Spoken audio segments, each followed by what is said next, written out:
Have you ever felt this strange situation where you understand English very well, but when it's time to speak, nothing comes out? Yes, this is one of the most common and frustrating problems for English learners all over the world. You can watch videos, you can listen to podcasts, you can understand movies. But when someone asks you a simple question, your mind suddenly feels empty. Welcome back to Mr. Learn English. I'm Josh. And I'm Emily. We're really happy you're here with us today because this topic is very important for so many learners. Today we're talking about this exact problem. I understand English, but I can't speak. That sentence alone describes millions of English learners. Yes, people often tell us, I understand everything, but my mouth doesn't move. Or they say, the words are in my head, but I can't find them when I need them. It feels like your English voice is locked. Exactly. And today we're going to help you find the key. We're going to share 8 powerful and practical tips to help you unlock your English voice and start speaking with confidence. Before we start, we have one small friendly request. If you enjoy learning English with us and these episodes have been helpful, please take 1 second to give this video a like. It really helps our channel grow and helps other English learners find this lesson. And don't forget to subscribe to Mr. Learn English so you don't miss future episodes. Thank you so much for your support. All right, let's begin. Josh, let me ask you something. If someone says, I understand English, but I can't speak, what is the first thing you think? I think that their English is already inside their head, but they are missing the bridge between listening and speaking. That's a great way to explain it. Understanding is step 1, but speaking is a different skill. Exactly. And speaking is a skill you must train just like a muscle. So let's talk about tip number 1, because this is where everything starts. Tip number 1 is to change how you listen. Change how I listen. But if I understand English, isn't that already good? Understanding is very good. It's important. But the problem is how most learners listen. Most learners listen passively. Passive listening means English is playing in the background while you are doing other things. Yes, maybe you are cleaning, driving, or scrolling on your phone. You understand the English, but you are not focused on speaking. That's exactly what I do. And that's very normal. So what's the solution? The solution is active listening. Active listening means you listen and you repeat. Repeat out loud? Yes. There is a very powerful technique called shadowing. Shadowing means you try to speak at the same time as the speaker.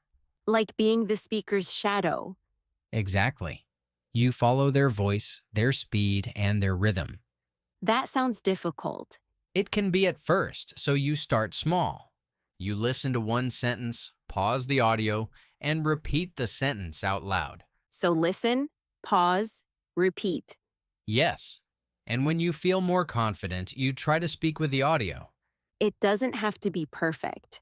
The goal is not perfection. The goal is to connect your ears and your mouth. I like that. I'm not just hearing English anymore. I'm producing English.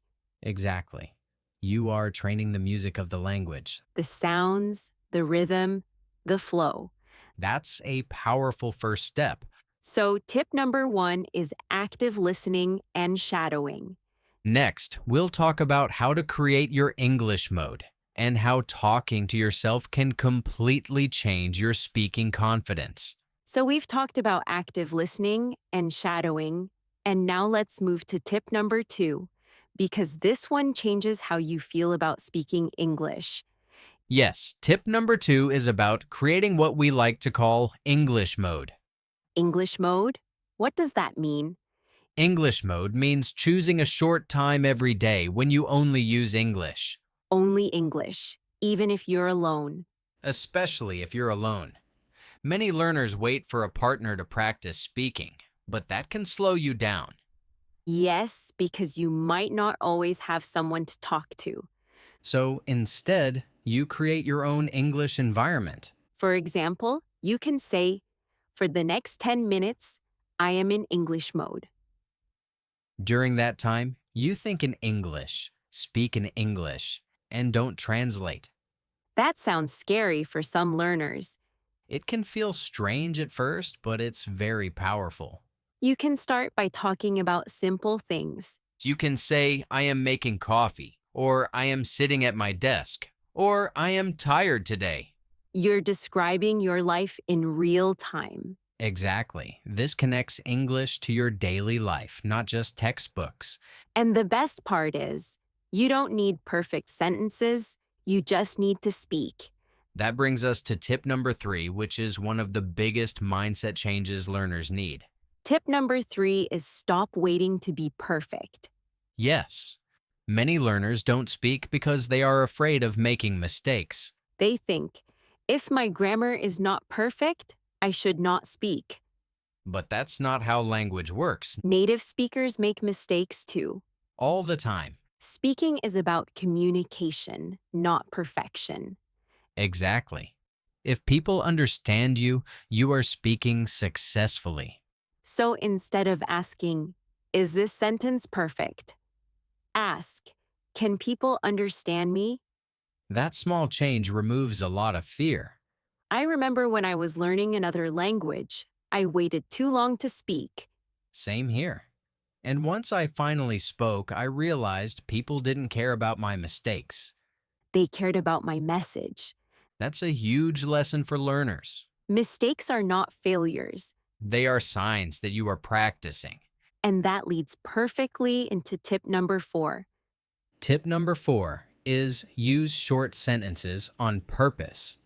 Short sentences. Yes, many learners try to speak like a book, They try to say long, complex sentences. but real spoken English is often short and simple.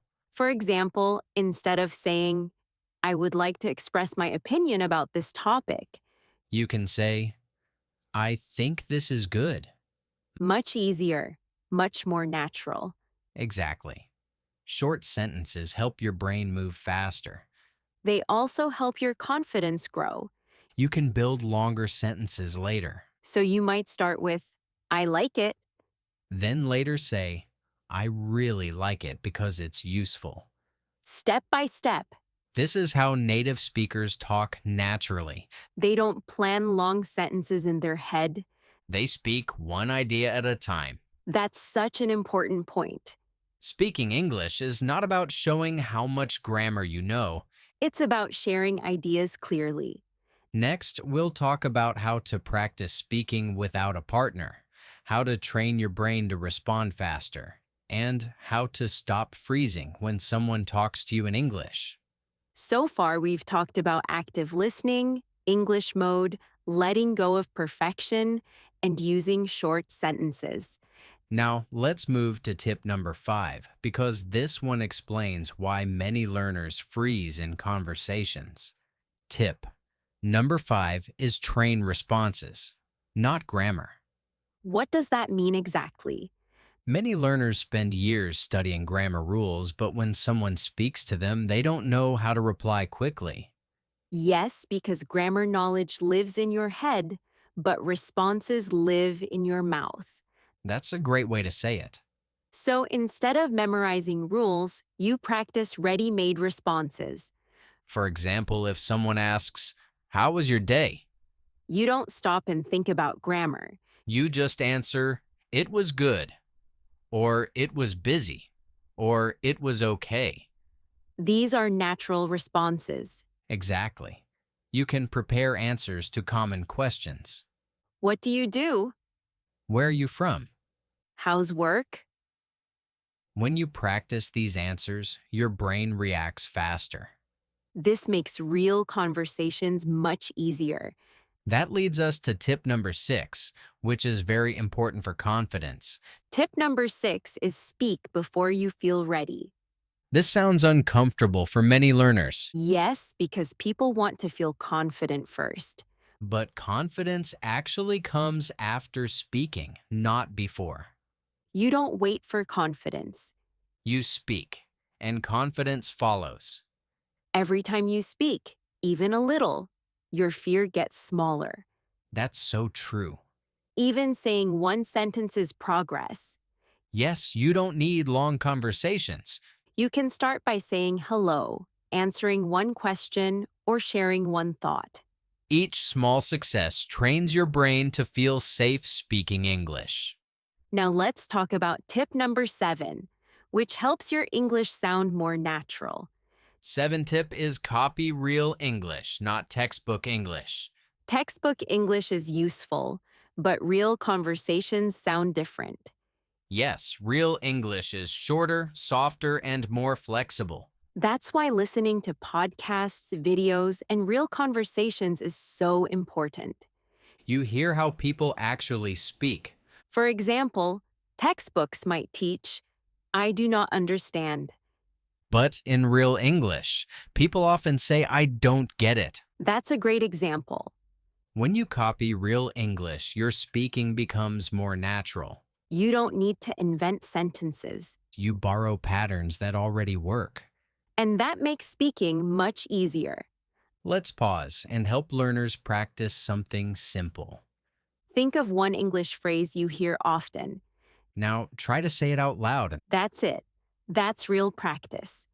Finally, we'll share tip number 8. Review everything, motivate you, and help you feel ready to use your English voice in real life. Now it's time for tip number 8, and this one brings everything together. Tip number 8 is be kind to yourself. This might sound simple, but it's very powerful. Many English learners are very hard on themselves. They think they should speak better. They think they should be faster. They think they should already be fluent. But learning a language takes time. Yes, and progress doesn't happen in a straight line. Some days feel good, some days feel difficult. That's completely normal. Instead of saying, my English is bad, Try saying, my English is improving. that small change makes a big difference. When you are kind to yourself, you feel more relaxed. And when you feel relaxed, speaking becomes easier. Fear makes your voice freeze. Kindness helps your voice come out. Now let's take a moment to review the 8 tips we talked about today. First, we talked about active listening and shadowing, so your ears and mouth work together. Second, we talked about creating English mode, even when you're alone. Third, we talked about letting go of perfection and focusing on communication. Fourth, we talked about using short sentences on purpose. Fifth, we talked about training responses, not grammar rules. Sixth, we talked about speaking before you feel ready, because confidence comes after action. Seventh, we talked about copying real English, not textbook English. And finally, we talked about being kind to yourself as you learn. These 8 tips work together. You don't need to use all of them perfectly. Even using 1 or 2 will help you speak more confidently. Now let's help learners take one small action today. After this episode ends, try speaking English for just 1 minute. Talk about your day. Talk about how you feel. Talk about what you see around you. 1 minute is enough. Then tomorrow, do it again. This is how your English voice gets stronger. Before we finish, we want you to remember something important. If you can understand English, your speaking ability is already inside you. It's not missing, It's just waiting to be unlocked. and you are already on the right path. Thank you for learning with us at Mr. Learn English. We're proud of you for listening, practicing, and not giving up. If this episode helped you, stay with us and subscribe for more lessons that build confidence and real-life English skills. We'll see you in the next episode. Bye, everyone. Bye till next time.